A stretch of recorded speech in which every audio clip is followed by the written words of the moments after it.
आज हम एक ऐसी दुनिया में जा रहे हैं जो सिर्फ मनोरंजन से कहीं ज्यादा है। ये एक आध्यात्मिक यात्रा है, एक ऐसी विरासत जो हजारों सालों से भारत की आत्मा में बसी हुई है। इसे सिर्फ कदमों और ताल का मेल समझना भूल होगी। ये तो एक जीता जागता इतिहास है। सोचिए, मंदिरों की दीवारों से निकलकर आज ये दुनिया के सबसे बड़े मंचों पर अपनी कहानी कह रहा है। बिल्कुल सही। भरतनाट्यम की हर एक मुद्रा, हर एक भाव असल में ईश्वर से जुड़ने का एक जरिया है। ये सिर्फ एक परफॉर्मेंस नहीं, बल्कि एक गहरी आध्यात्मिक यात्रा है। तो आइए इस सफर पर साथ निकलते हैं और इस दिव्य कला के रहस्यों को परत दर परत खोलते हैं। तो आखिर इस दिव्य कला का रहस्य है क्या? इसकी शुरुआत होती है इसके नाम से ही। कहते हैं ना, किसी भी चीज को समझना हो तो उसकी आत्मा को समझना पड़ता है, और भरतनाट्यम की आत्मा तो इसके नाम में ही छिपी है। अब देखिए, भरतनाट्यम शब्द ये अपने आप में ही पूरी कला का सार है। भ मतलब भाव यानी इमोशंस, र मतलब राग यानी मेलोडी, और त मतलब ताल यानी रिदम। इन तीनों का इतना खूबसूरत संगम है ये कि ये सिर्फ एक डांस नहीं बल्कि एक पूरी की पूरी कला बन जाता है। और ये सिर्फ शरीर का मूवमेंट नहीं है, ये तो कहानी कहने की एक बहुत पुरानी जबान है।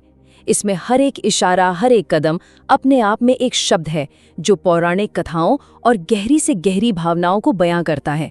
ऐसा लगता है मानो डांसर का शरीर ईश्वर से बात करने का एक जरिया बन गया हो। तो सवाल ये उठता है कि आखिर ये दिव्य कला आई कहाँ से?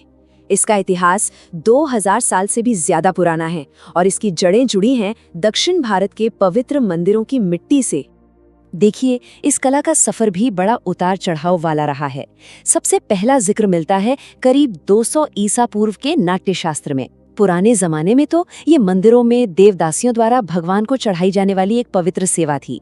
लेकिन फिर आया औपनिवेशिक काल और इस कला को सामाजिक कलंक का सामना करना पड़ा।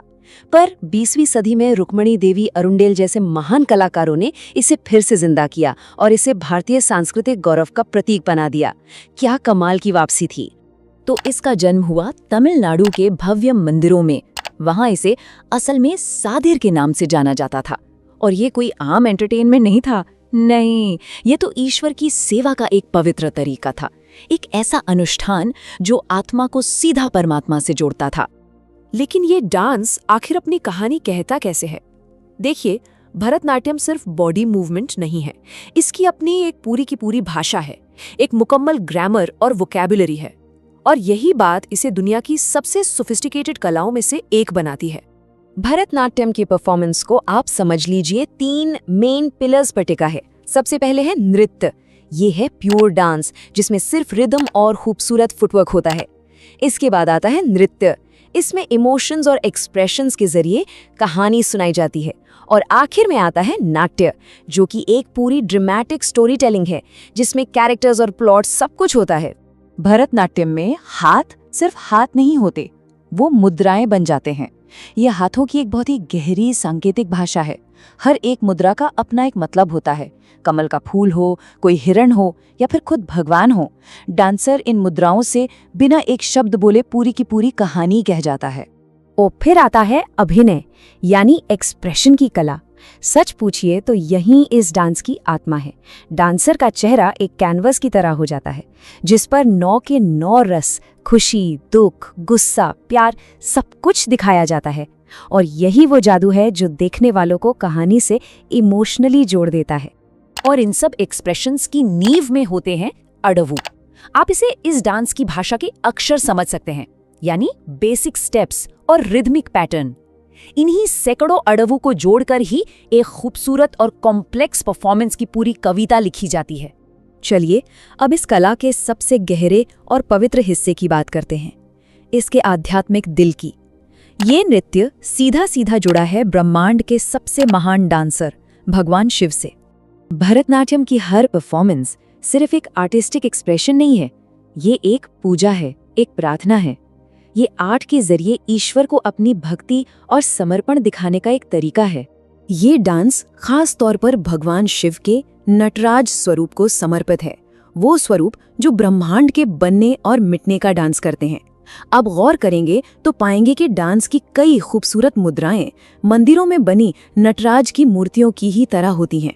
असल में इसका आखिरी मकसद सिर्फ परफॉर्म करना नहीं, बल्कि जीवात्मा का परमात्मा से मिलन है।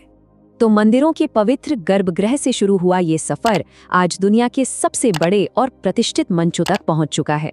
भरतनाट्यम ने भारत की सांस्कृतिक विरासत को ग्लोबल स्टेज पर एक बहुत ही अनोखी और दमदार आवाज दी है। 2000 से भी ज्यादा साल, जरा सोचिए इस नंबर के बारे में।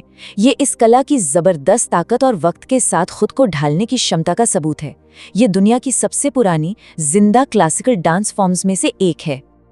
आज भरतनाट्यम सिर्फ भारत की सरहदों तक ही सीमित नहीं रहा, ये तो भारतीय संस्कृति और फिलॉसफी का एक ग्लोबल एम्बेसडर बन चुका है, जिसे पूरी दुनिया में कलाकार सीख रहे हैं, पसंद कर रहे हैं और सम्मान दे रहे हैं। तो आखिर में हम यही कह सकते हैं कि भरतनाट्यम सिर्फ एक डांस नहीं है, ये भारत की आत्मा की आवाज है, हमारी शानदार संस्कृति, हमारी गहरी आस्था और हमारी हमेशा कायम रहने वाली पहचान की एक जीती जागती तस्वीर है। तो जाते जाते एक सवाल छोड़ जाता हूँ, क्या कभी इस दिव्य कला को अपनी आंखों से देखने का मौका मिला है? अगर नहीं, तो जब भी मौका मिले इस अद्भुत अनुभव को जरूर लीजिएगा। हमारे साथ इस सफर पर आने के लिए बहुत बहुत शुक्रिया। यदि आपको ये जानकारी पसंद आई हो तो ऐसे ही और रोचक वीडियो के लिए भारत की धरोहर को अवश्य सब्सक्राइब करें।